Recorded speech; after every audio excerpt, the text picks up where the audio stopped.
Good morning student, online class में आपका स्वागत है। आज हम अपनी बीएड सेकेंड ईयर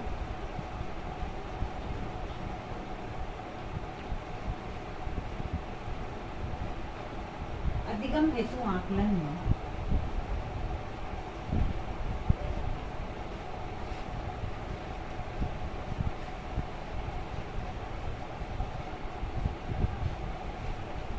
आज हम पढ़ेंगे आकलन में पृष्ठ पोषण। आज का हमारा प्रकरण है आकलन में पृष्ठ पोषण।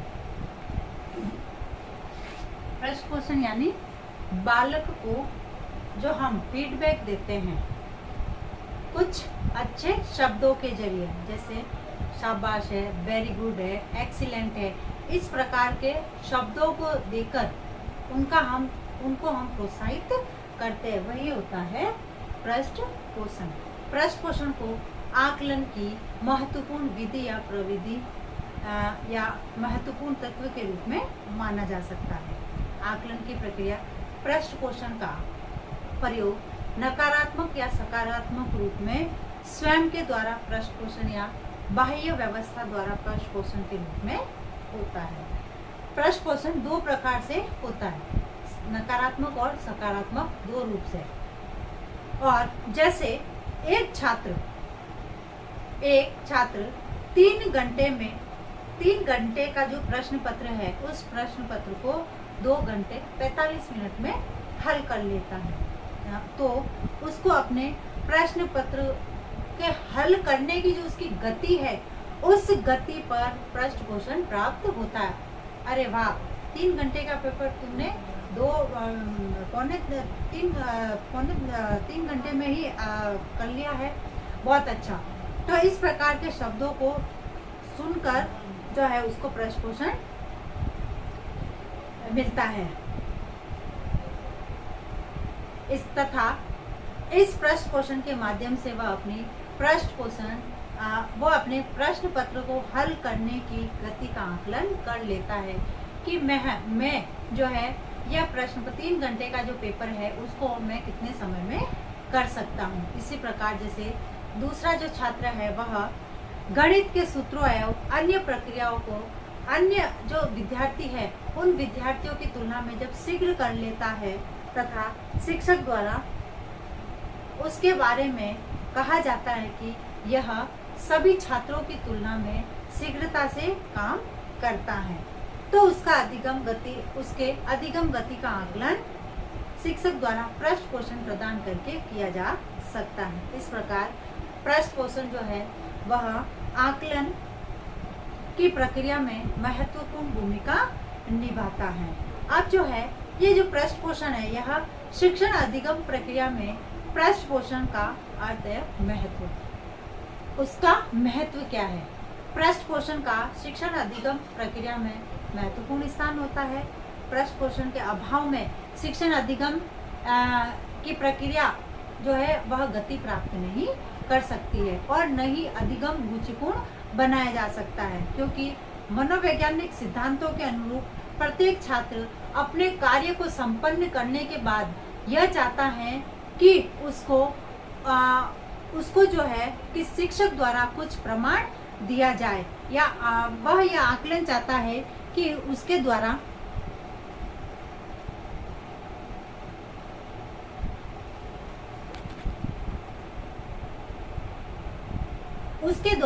जो कार्य किया गया है उस कार्य के प्रति जो है शिक्षक से कुछ सकारात्मक शब्दों की उम्मीद करता है। शिक्षक का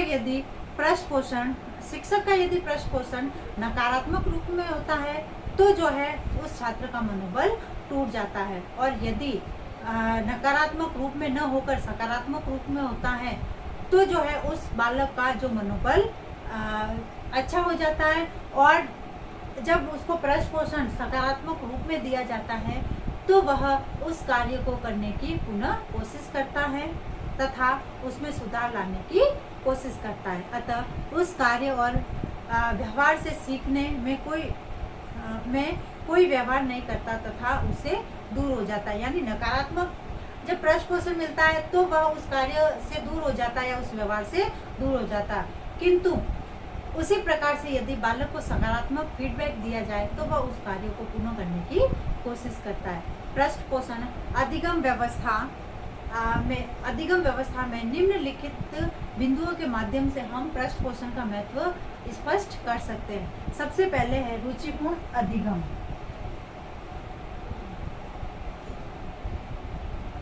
रुचिपूर्ण अधिगम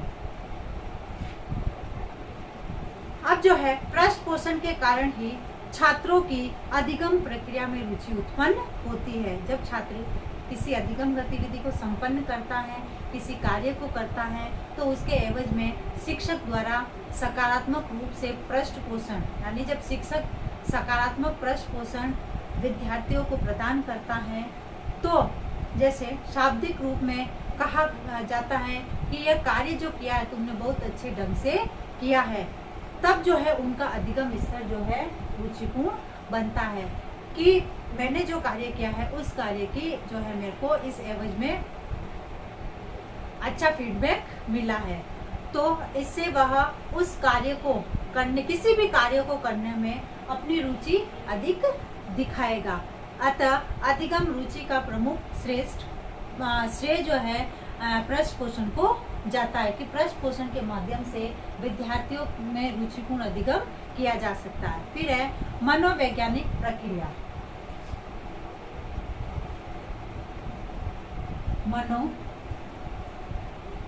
मनोवैज्ञानिक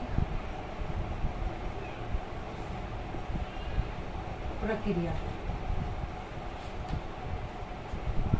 अब जो है पृष्ठ पोषण के आधार पर ही अधिगम प्रक्रिया मनोवैज्ञानिक बनती है।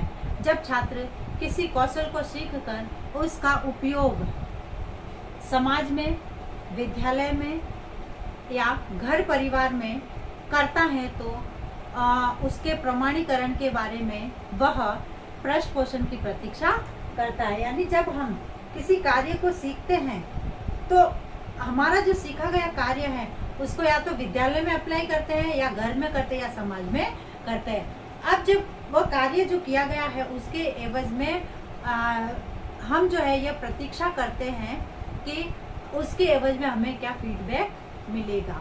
जब समाज से उस व्यक्ति को या उस बालक को उचित पृष्ठ पोषण मिलता है तब वह उस कार्य को स्थायी रूप से सीखने का प्रयास करता है तथा अन्य कौशल को सीखने का भी प्रयास करता है। और यदि इसके विपरीत उसको नकारात्मक पृष्ठ पोषण मिलता है तो वह अपनी कुशलता को सदैव हमेशा संदेह रूप में देखता है कि मैं जो भी कार्य करता हूँ वह उसमें सफल नहीं हो पाता हूँ। फिर है अधिगम गति में सुधार।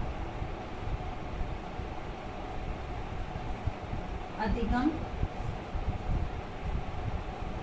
गति में सुधार अब जो है पृष्ठ पोषण के माध्यम से विद्यार्थियों की अधिगम गति में सुधार किया जा सकता है। जब छात्र कक्षा में सर्वाधिक गति से किसी शैक्षिक गतिविधि को सीखता है तो सामान्य रूप से उसके मूल में पृष्ठ पोषण छिपा होता है। प्रथम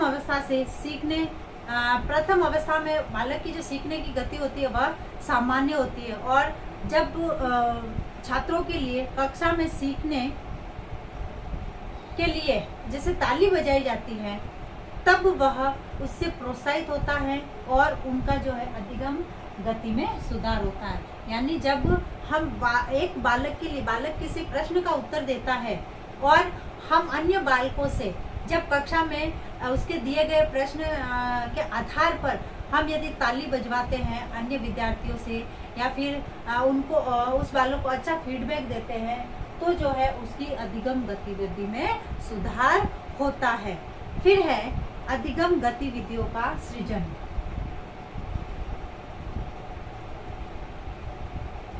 अधिगम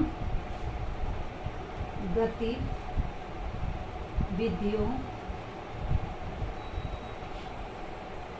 का सृजन अब जो है पृष्ठ पोषण के माध्यम से जो है छात्र में अधिगम गतिविधियों का सृजन किया जा सकता है। यानी जब छात्र की अधिगम गतिविधियों के माध्यम से सीखने में सहायता मिलती है तो इसमें 2 प्रकार से अधिगम की गतिविधियां सृजन हो सकती है। जैसे किसी छात्र द्वारा गुणा, भाग, जोड़, घटाव सीखने के लिए किसी अधिगम गतिविधि की खोज की जाती है। यानी जैसे बालक कक्षा में जो होते हैं वह जोड़, गुणा, गणित से संबंधित यदि उसको जोड़, गुणा, भाग बाकी यदि सीखना है तो वो इससे संबंधित अधिगम गतिविधि हम किस प्रकार से इनको सीख सके, तथा अन्य छात्र जो है इससे संबंधित गतिविधियों को खोजने का प्रयास करेंगे, क्योंकि उस गतिविधि की सफलता में उसको पृष्ठ पोषण मिलता है। क्योंकि जब वह उस गतिविधि को सीखेगा कि भाई 2 और 2 कितने होते हैं, तब वह जोड़ के जब बताएगा कि 2 और 2 4 होते हैं या 3 और 2 5 होते हैं, तो इस प्रकार से वह इससे संबंधित गतिविधियों को ढूंढेगा, हल करके बताएगा, तो शिक्षक द्वारा पृष्ठ पोषण प्राप्त होगा। इससे कि जो है उनमें जो है अधिगम गतिविधियों के सृजन का या अधिगम गतिविधियों के सृजन के समय जो पृष्ठ पोषण मिलता है उसमें उसका आत्मविश्वास बढ़ता है और उनमें आत्मविश्वास का विकास होता है। इसी प्रकार से शिक्षक द्वारा भी अधिगम गतिविधियों का पृष्ठ पोषण के आधार पर सृजन करता है। फिर अधिगम गतिविधियों का आकलन।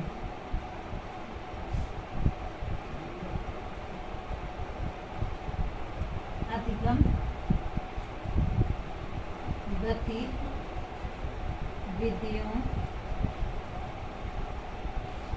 का आकलन। अब जो है जो गतिविधियां हुई है उसका आकलन किया जाता है। यानी छात्र द्वारा अधिगम गतिविधियों का आकलन 2 प्रकार से किया जा सकता है।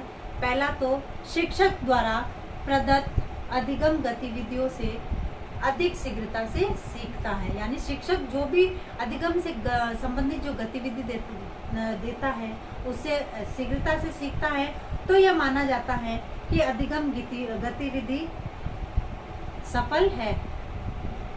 यानी जिस गतिविधि से शिक्षक जो गतिविधि करता है उसके माध्यम से यदि विद्यार्थी जोड़, बाकी, गुणा, भाग किसी भी प्रकार की विषय वस्तु को सीख लेता है तो उसकी अधिगम गतिविधि सफल मानी जाती है।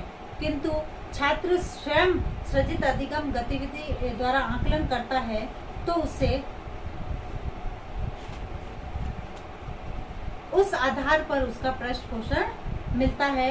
और यदि छात्र अपनी गतिविधियों से शीघ्रता से सीखता है तो उसका सकारात्मक पृष्ठ पोषण प्राप्त होता है। यानी शिक्षक द्वारा सीख रहा है या छात्र खुद अपनी अधिगम गतिविधियों द्वारा सीखता है। यदि विद्यार्थी स्वयं जो है अधिगम से संबंधित गतिविधि कोई करता है और उससे जब सीखता है तो उसके आधार पर उसको पृष्ठ पोषण मिलता है, सकारात्मक पृष्ठ पोषण मिलता है, और विपरीत स्थिति में नकारात्मक पृष्ठ पोषण मिलता है। अब इससे संबंधित आगे के जो पॉइंट है हम हमारे नेक्स्ट वीडियो में अध्ययन करेंगे।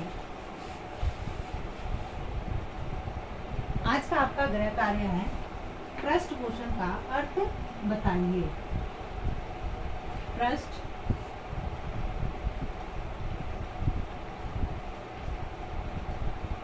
पोषण का अर्थ बताइए। अब विशेष बात, जैसा कि हम सभी जानते हैं कि वर्तमान में कोरोना जैसी महामारी भयंकर रूप से फैल रही है, अतः सरकार द्वारा लगाए गए लॉकडाउन के नियमों का पालन करना है। बी स्टैंड, बी स्ट्रॉन्ग, स्वस्थ रहे, सुरक्षित रहे। धन्यवाद।